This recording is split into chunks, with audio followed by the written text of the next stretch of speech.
जय सियाराम। जय जय श्री सीताराम। श्री रामचरितमानस में राम नाम की महिमा सुनिए और राम नाम की उत्पत्ति कैसे हुई ये भी रामचरितमानस में दिया हुआ है। ब्रह्म राम ते नाम बड़ वरदायक वरदान, रामचरित सत कोटि मह लिए महेश जिए जान। ब्रह्मा तथा राम से नाम बड़ा है और वर देने वाले को भी वर देने वाला है।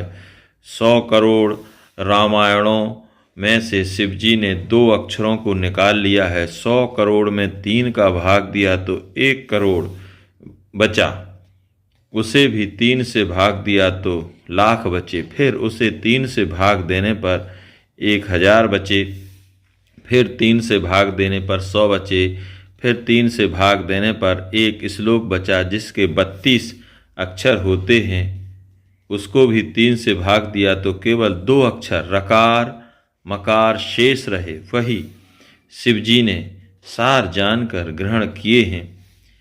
नाम प्रभाव शंभु अविनाशी, साजे अमंगल मंगल राशि।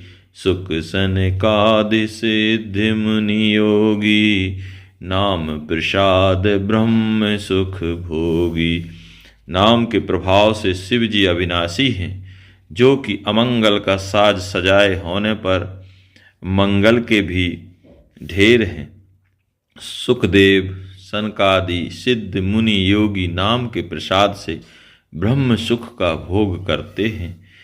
नारद जान्यू नाम प्रतापु, जग प्रिय हरि हरि हर प्रिय आपू।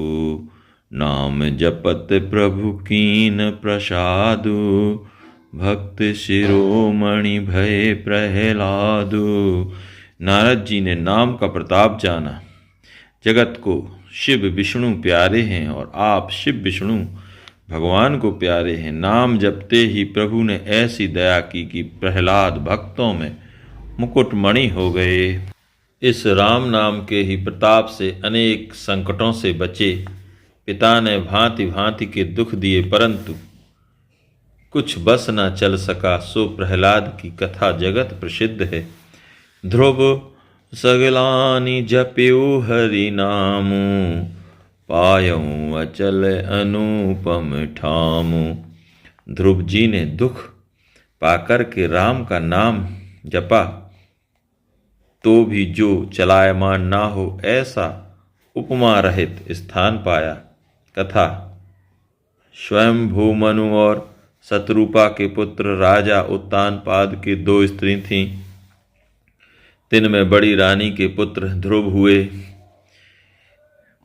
सो एक समय राजा अपनी छोटी रानी, जिस पर उनकी अधिक प्रीति थी, के पास बैठे थे। उस समय ध्रुव जाकर पिता की गोद में बैठ गए। तब छोटी रानी ने ध्रुव को गोदी से उतार कर यह कहा कि मेरे पेट से जन्म लेता तब इस गद्दी का अधिकारी होता। इस बात को सुन ध्रुव दुखी हुए और अपनी माता से जाकर सब वृतांत कहा और फिर आप तप करने के लिए वन में चले गए।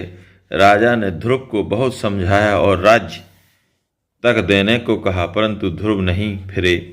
मार्ग में नारद जी ने उपदेश दिया, अतएव सो मंत्र जप कर ध्रुव अचल लोक के अधिकारी हुए। सुमरि पवन सुत पावन नामू, अपने वश करि राखे रामू।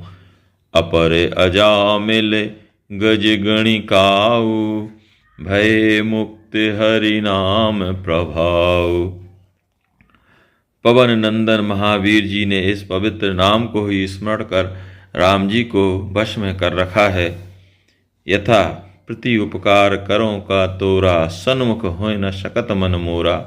और भी अजामिल गजेंद्र पिंगला वैश्या भगवान के नाम के प्रभाव से मुक्त हो गई।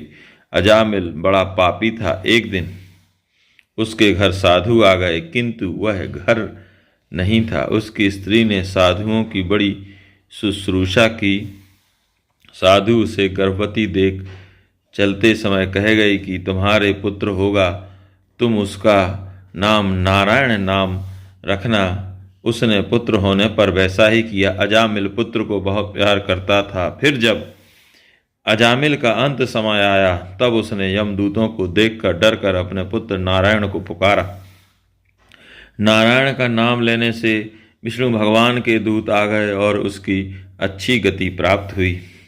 गजेंद्र को जब ग्राह ने पकड़ा और बहुत काल तक युद्ध होता रहा तथा उसके सब साथी छोड़कर चले गए, उधर गजेंद्र को ग्राह जल में निमग्न करने लगा और थोड़ी सी शुंड जल के ऊपर रही।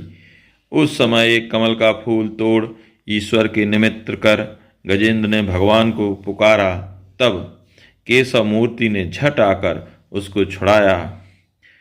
रा कहो कदन में, माँ कहो मगन में। पिंगला गणिका आधी रात तक श्रृंगार किए बैठी रही, पर कोई पुरुष उसके पास न आया। तब पलंग पर जा लेट रही और विचार करने लगी कि यदि मैं इतना स्मरण भगवान का करती जितना कि विषयी पुरुष के हेतु मन लगाया तो संसार में पार हो जाती। इस प्रकार दत्तात्रेय के दर्शन से ज्ञान प्राप्त होने पर वह संसार से पार हो गई। कहों कहाँ लगी नाम बड़ाई, राम न सके नाम गुण गाई। बहुत नाम की बड़ाई कहाँ तक कहूँ, क्योंकि राम जी भी तो अपने नाम के गुण नहीं गा सकते। राम नाम को कल्पतरु कलि कल्याण निवास, जो सुमिरत भय भागते तुलसी तुलसीदास। राम नाम का कल्प वृक्ष कलयुग में कल्याण का घर है, जिसके सुमरते ही भाग्य से तुलसी तुलसीदास हो गए, अथवा जही सुमरत भय भांगते, जिनके सुमरते ही भांग का विरछा तुलसीदास तुलसी का विरखा हो गया। जय श्री राम, जय जय श्री सीताराम।